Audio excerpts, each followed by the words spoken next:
Hey everyone, I'm Victor Fong. I'm a financial consultant by profession. I'm also a father of 2 kids. My son gave me this book, 52 Things Kids Need from a Dad, at the start of the circuit breaker measures here in Singapore, where the coronavirus season is happening and we have to work from home and my kids have to study from home.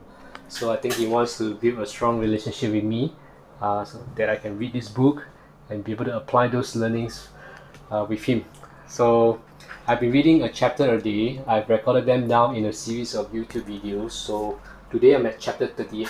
If you want to see what I've recorded in chapter 1 to 37, you can check out my YouTube channel, Victor Fong, and click the subscribe button and the bell notification icon so that you can receive a new learning whenever I release a new video. Alright, so today's chapter on chapter 38 has something to do if you have daughters, okay? It has to do with daughters. Now, the chapter title says, daughters need their dad to willingly do the hokey pokey, the macarena, and even the chicken dance. If you got a daughter, you must be prepared to boogie.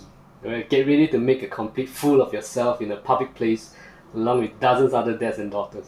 He's talking, of course, about the daddy-daughter date night that takes place every year at many parks, schools, community centers, country clubs, and even churches around the country. You see? So for the uninitiated, here's what you can expect. The events are just dads and maybe granddads or uncles and their daughters up to 5th grade or so. No mums or brothers allowed. The dads wear anything from nice shirts and slacks to tuxedo. The young ladies are dressed in their finest party dresses, their hair done well, and maybe wearing all the jewelry they might own. So for the author, when his daughter is about 5 years old, she insisted on wearing a princess tiara that she somehow acquired. And so it was fine by him, right? But you can be as formal, as chivalrous as you want, but you must consider ringing the doorbell, right? Pinning on a corsage, posing for pictures, helping with a coat, opening car doors, and generally gallant. Okay, the event probably does not include magician or clown, balloon animals, complimentary. The event may not have a dinner but may have snacks and beverages. Bonus activities may include a magician or clown, balloon animals, complimentary photos, and party favors.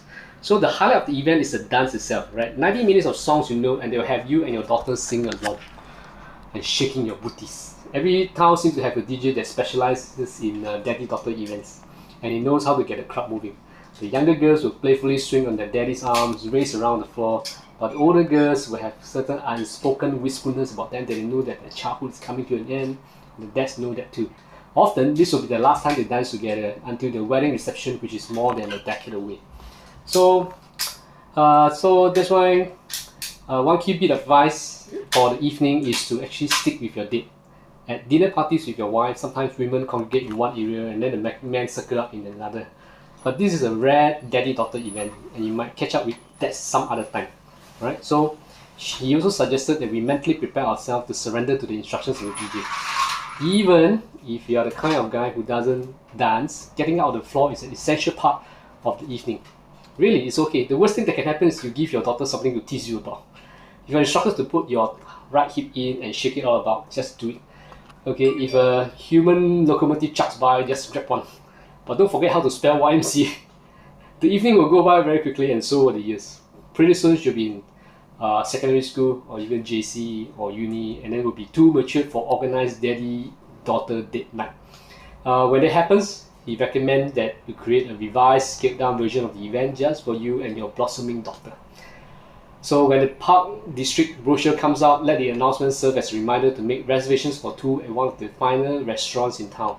Instead of doing the hokey pokey, maybe the two of you can sit by the candlelight and talk about what's going on in your life, talk about girlfriends, about hobbies, about hopes and dreams, about boys and silly stuff that brothers and mums just don't get it. Well, key takeaway from this message, I've got a little girl as well. How about you? I have to check with my local communities, ask some other dads when is the nearest daddy-daughter date night.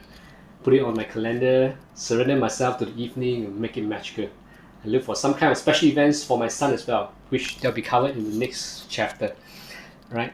Garrison Keillor says, father of a daughter is nothing but a high-class hostage. A father turns a stony face to his sons, berates them, shakes his antlers, paws the ground, snorts, runs them off into the underbrush. But when his daughter put her arms around his shoulder and says, "Daddy, I need to ask you something." Here is a pat of butter in a hot frying pan. Sounds a bit like me as well. Alright, with that, I end you chapter 38. I look forward to read you chapter 39, where you talk about what the son actually needs from a father. I'll see you in my next video.